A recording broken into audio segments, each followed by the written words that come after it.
I kept walking, trying to stay clear of Chiron's hooves. "We haven't seen any other creatures," I observed. "No," said Chiron sadly. "My kinsmen are wild and barbaric folk, I'm afraid. You might encounter them in the wilderness or at a major sporting event. You won't see any here." "You said your name was Chiron. Are you really?" He smiled down at me. "The Chiron from the stories? Trainer of Hercules and all that?" "Yes, Percy, I am." "But shouldn't you be dead?" Chiron paused as if the question intrigued him. "I honestly don't know about should be. The truth is, I can't be dead. You see, eons ago the gods granted my wish. I could continue the work I loved. I could be a teacher of the heroes as long as humanity needed me. I gained much from that wish, and I gave up much. But I'm still here, so I can only assume I'm still needed. I thought about being a teacher for 3,000 years. It wouldn't have made my top 10 things to wish for list." "Doesn't it ever get boring?" No, he said, "horribly depressing at times, but never boring." "Why depressing?" Chiron seemed to turn, hard of hearing again. "Oh, look," he said, "Annabeth is waiting for us." The blonde girl I'd met at the big house was reading a book in front of the last cabin on the left, number 11. When we reached her, she looked me over critically, like she was still thinking about how much I drooled. I tried to see what she was reading, but I couldn't make out the title. I thought my dyslexia was acting up. Then I realized the title wasn't even English. The letters looked Greek to me. I mean, literally Greek. There were pictures of temples and statues and different kinds of columns, like those in an architecture book. "Annabeth," Chiron said, "I have master's archery class at noon. Would you take Percy from here?" "Yes, sir." "Cabin 11, Chiron told me, gesturing toward the doorway. "Make yourself at home."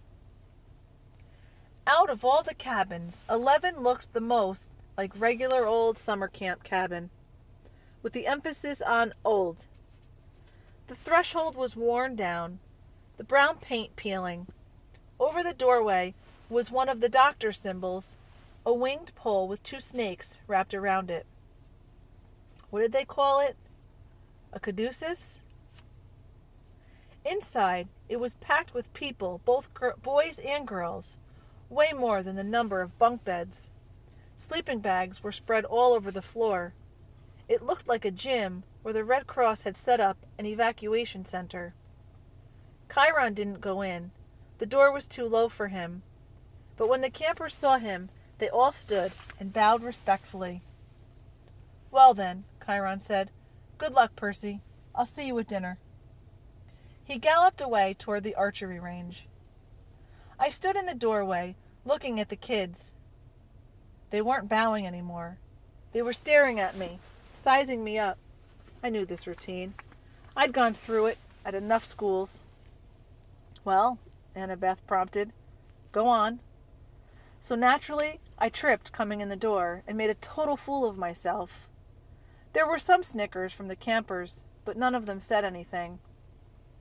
Annabeth announced, "Percy Jackson, meet cabin 11. "Regular or undetermined?" somebody asked. I didn't know what to say, but Annabeth said, "Undetermined." Everybody groaned. A guy who was a little older than the rest came forward. Now, campers. That's what we're here for. Welcome, Percy. You can have that spot on the floor right over there." The guy was about 19, and he looked pretty cool. He was tall and muscular, with short-cropped sandy hair and a friendly smile. He wore an orange tank top, cut-off sandals, and a leather necklace with 5 different colored clay beads. The only thing unsettling about his appearance was a thick white scar that ran from just beneath his right eye to his jaw. like an old knife slash. "This is Luke," Annabeth said, and her voice sounded different somehow. I glanced over and could have sworn she was blushing. She saw me looking, and her expression hardened again. "He's your counselor, for now." "For now?" I asked. "You're undetermined," Luke explained patiently. "They don't know what cabin to put you in, so you're here. Cabin 11 takes all newcomers, all visitors. Naturally we would. Hermes, our patron, is the god of travelers." I looked at the tiny section of the floor they'd given me. I had nothing to put there to mark it as my own. No luggage, no clothes, no sleeping bag. Just the Minotaur's horn. I thought about setting that down, but then I remembered that Hermes was also the god of thieves. I looked around at the campers' faces, somehow sullen and suspicious, some grinning stupidly, some eyeing me as if they were waiting for a chance to pick my pockets. "How long will I be here?" I asked. "Good question," Luke said. "Until you're determined." "How long will that take?" The campers all laughed. "Come on," Annabeth told me. "I'll show you the volleyball court." "I've already seen it." "Come on." She grabbed my wrist and dragged me outside. I could hear the kids of Cabin 11 laughing behind me. When we were a few feet away, Annabeth said, "Jackson, you have to do better than that." "What?" She rolled her eyes and mumbled under her breath. I thought you were the one." "What's your problem?" I was getting angry now. "All I know is I killed some bull guy." "Don't talk like that," Annabeth told me. "You know how many kids at this camp wish they'd have your chance to get killed? To fight the Minotaur. What do you think we train for?" I shook my head. "Look, if the thing I fought really was the Minotaur, the same one in the stories, yes. Then there's only one? Yes. And he died like a jillion years ago, right? Theseus killed him in the labyrinth, so monsters don't die, Percy.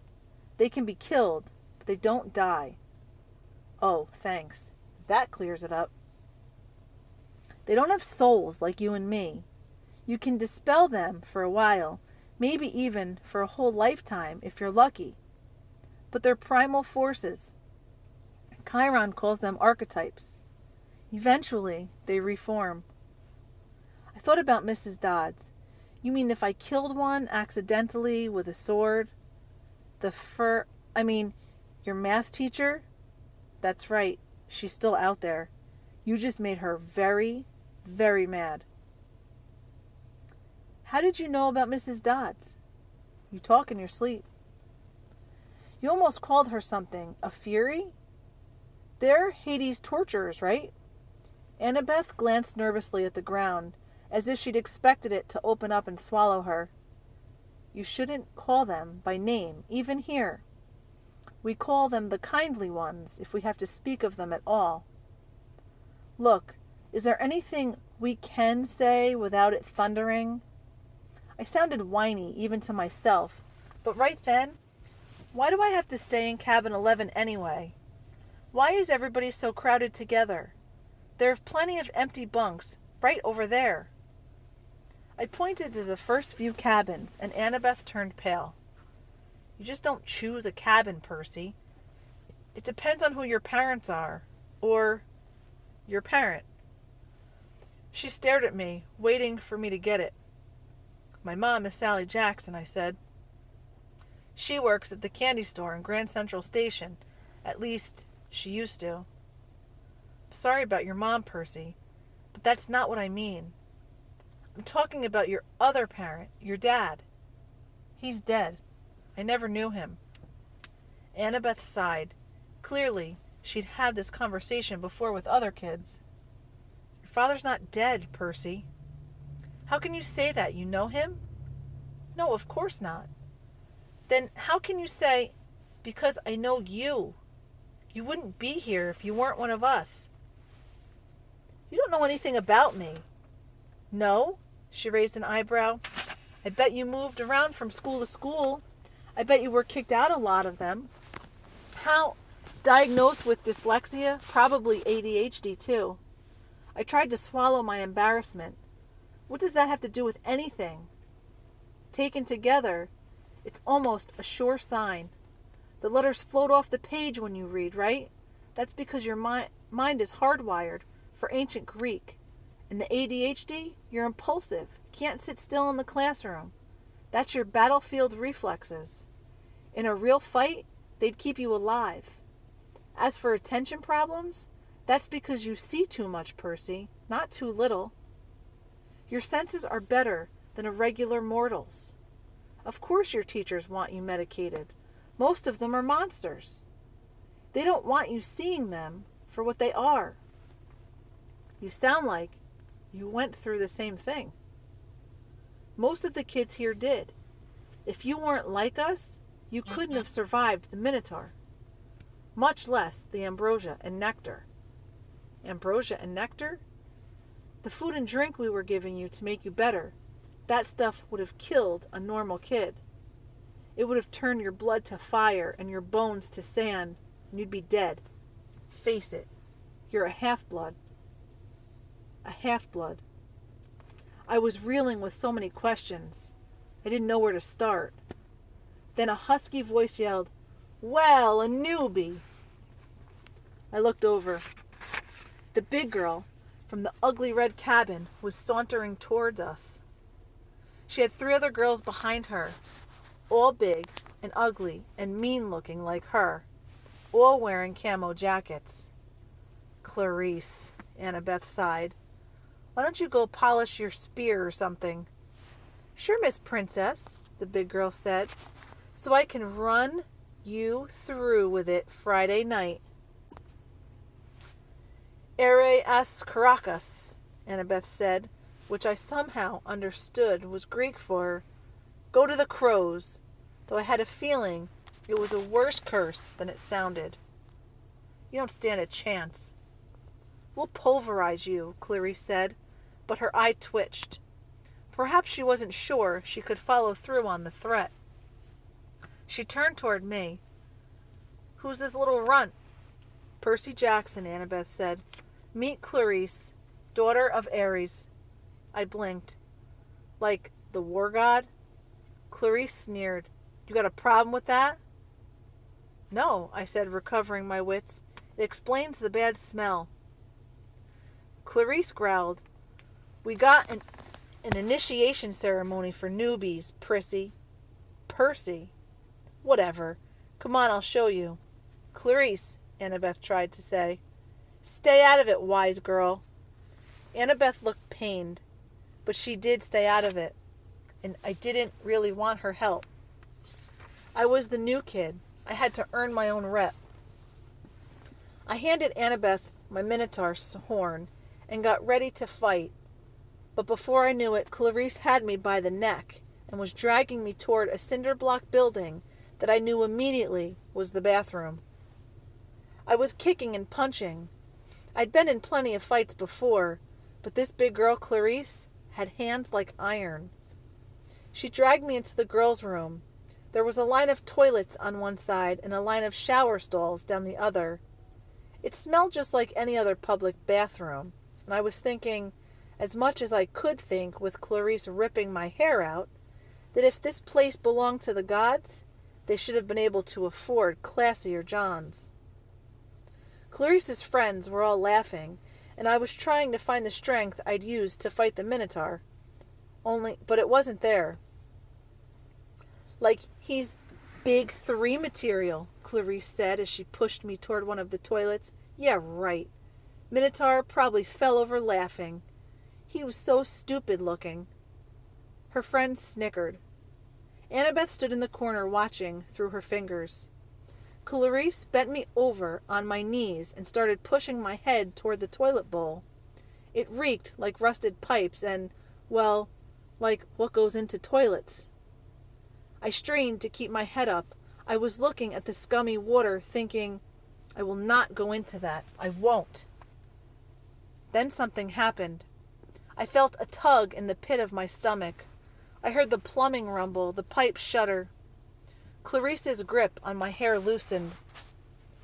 Water shot out of the toilet, making an arc straight over my head, and the next thing I knew, I was sprawled on the bathroom tiles with Clarice screaming behind me. I turned just as the water blasted out of the toilet again, hitting Clarice straight in the face so hard it pushed her down onto her butt. The water stayed on her like the spray from a fire hose, pushing her backward into a shower stall. She struggled, gasping, and her friends tried to come toward her, but then the other toilets exploded too, and 6 more streams of toilet water blasted them. The showers acted up too, and together all the fixtures sprayed the camouflage girls right out of the bathroom, spinning them around like pieces of garbage being washed away. As soon as they were out the door, I felt a tug in my gut lessen, and the water shut off as quickly as it had started. The entire bathroom was flooded. Annabeth hadn't been spared. She was dripping wet, but she hadn't been pushed out the door. She was standing in the exact same place, staring at me in shock. I looked down and realized I was sitting in the only dry spot in the whole room. There was a circle of dry floor around me. I didn't have 1 drop of water on my clothes, nothing. I stood up, my legs shaking.